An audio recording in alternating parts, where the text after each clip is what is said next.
Mrs. Jenkins here, and this is my cat BC, and he likes to sit on my lap, especially when we're tucked away at home. I hope you're doing good. Hey, today I wanted to talk to you about composers. You know, this is a time of the school year when we talk about different composers.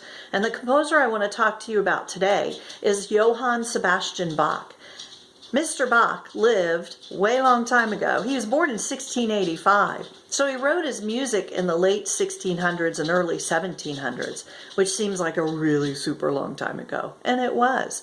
But the cool thing about Mr. Bach is that his music was free and new and exciting, and the people really hadn't heard anything like that before. And so they were really excited to hear his music and listen to him whenever they could. Mr. Bach worked for a duke in Germany, and the duke kind of didn't really like his music at first, but then he kind of came around. Mr. Bach wrote mostly church hymns and church music, and I bet some of those hymns that you sing at church might even have the same melodies that he has, might even be some of his tunes. So it's really cool about Mr. Bach because he had just a fun way of writing music, and people just really loved it.